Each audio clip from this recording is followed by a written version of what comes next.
Smell me! Take one. There it is. Yeah. I'm in the building.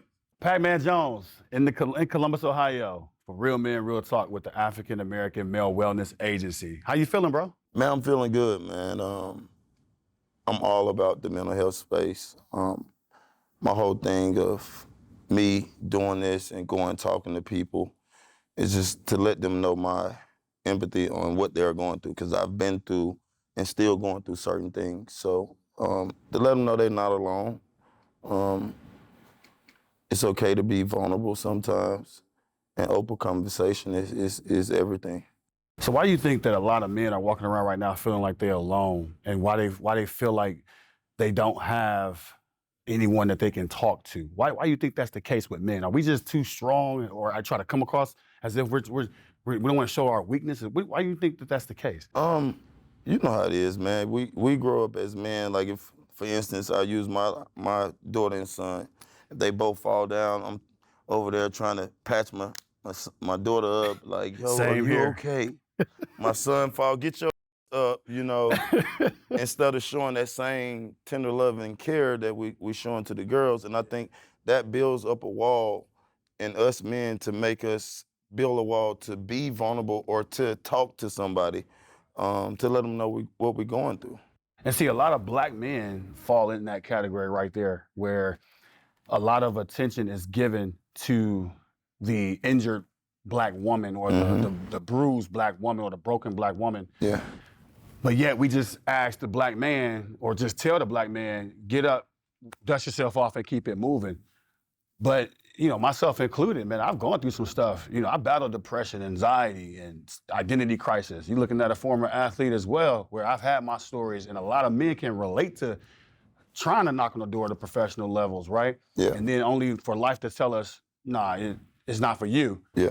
How do you turn around and pick up those pieces and continue to move on? And so I would ask you, what is some advice that you would give to some men out there that are dealing with the new chapter or the new identity that they're trying to put forth?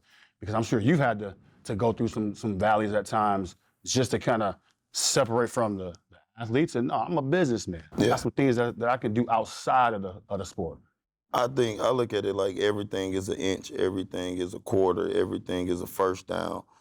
So we're always trying to get first downs. Like, I like that. Sports plays a big part for me, of how I deal with my triggers or how I break down certain things, because you grow up playing this game of football from 5 years old. You get to, some of us get to play on Sundays, some of us don't. But, like, even the ones that don't get to play on Sundays, whatever you is, the best player in the SEC conference, you go to camp, you get cut.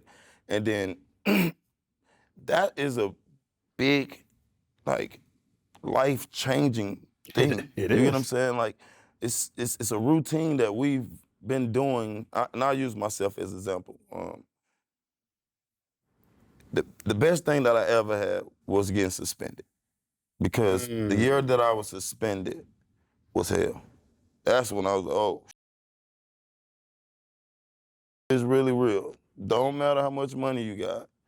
Like, you got to find out how to cope. I'm so used to waking up at 6:30, going to see the team, seeing my teammates, going, working out, doing whatever I'm doing, going through my routine, trying to be the best that I can do. Then I'm 21 years old, third year in the league. Best player in the league at punt return and kick return gets suspended for a whole year. Like, no teammates calling, no family calling, you know what I mean? And I tell you this, when times get dark, and to me, like, the mental health thing is, who can you call to get the light bulb back on? Because it's all gonna go off. It is. It's all gonna go off. Like, so who is your light bulb? It can be your coach, it can be your therapist, it can be your mom, it can be numbers of whoever it is, but you need somebody for a light bulb. And when I was going through that, like, I didn't think about it at the time, but, like, I didn't have a light bulb. I didn't have nothing that I can call on when all of my triggers was, like, right there. You get what I'm saying? How'd that make you feel? Because a lot of men can relate to that, not having not one person that they can call on. Talk to me a little bit how you felt in that moment, because you had family and friends. But I've never really had nobody to call on. So it wasn't like it was something new. You get what I'm saying? Like, I've been on my own. Like, my daddy got killed right in front of me at 7 years old. I went and stayed with my grandma. My grandma and granddaddy raised me, boom, boom, boom. But, like, I've never looked up to anybody. Like, I've never had a man or a role model that I said I want to be just like that guy until I met Deion Sanders.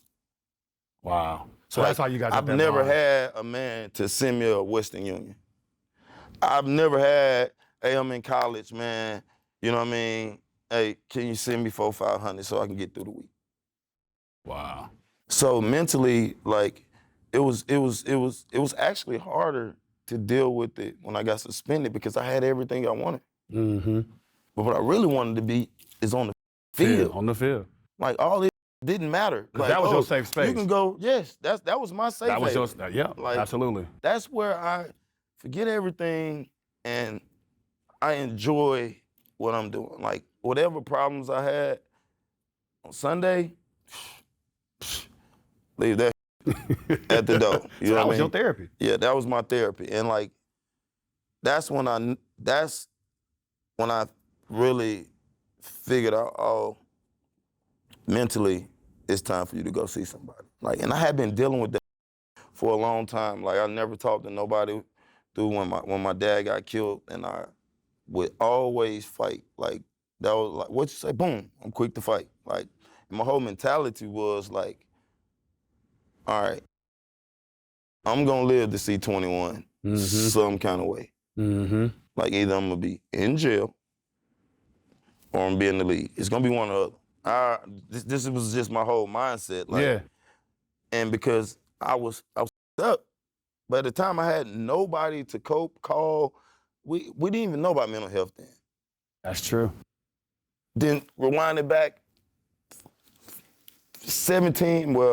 25 years later, I just so happened to ask my mom, you know, just got out of McLean Hospital. I mean, I'm at McLean Hospital. They asked me to ask any of my family member, or they have any mental illness. She's like, yeah, we all bipolar. I'm like, yo, why in the have you not told me this before now? It would be nice to give me a heads up about that. Like, and I really think, like, once I found out, like, oh, I am dealing with something.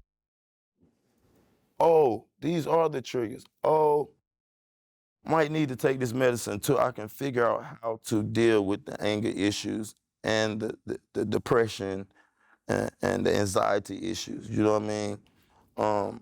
So why now? Why now do you feel is the time for you to begin to start sharing about these things? Because there's a lot of folks that's out there that have I've been sharing mine, thirst for this. but I've been sharing my story. It's just now that I'm on a platform where, you know, before COVID hit, they wouldn't letting us talk how we want to talk. Like, they would, oh yeah, that's cool. We know you're going through depression. You sit in the article, but it's a little line. You get what I'm saying? Now that I'm on a platform where, oh, I can grab their attention because they ain't read the book. Yeah. You know what I mean? They just saw the cover of the book or what the people was putting out there. Now they getting to see me play the book out and explain the chapters of the book. Yep. So I think now the platform is a whole lot bigger, and the space for mental health and us as African Americans and I would say a lot have to do with athletes. Athletes are coming out and saying different things that they are dealing with. Yep. It's a lot of people going through CTE on and off the field. I'm talking about regular people. Like, you don't not have to get hit to go through something. That's powerful. So we're gonna talk about that. Yeah. So we can't thank you enough on behalf of the entire organization to even taking time out of your schedule to partner with us within this space. Yeah. Because we believe that right now it's time for Black men to step up and start having conversations. Yeah. And when we start there, then we can help them along their journey to getting healing and to getting closure on some things that a lot of us have just been too afraid to say, I'm dealing with. Yeah. So, hey, we appreciate you. We're looking forward to doing more work with you in this space. And we're going to walk this walk together to turn around and let the community know that it's okay to talk. Smell me! That's a wrap. Make sure you keep that smell me part in the interview.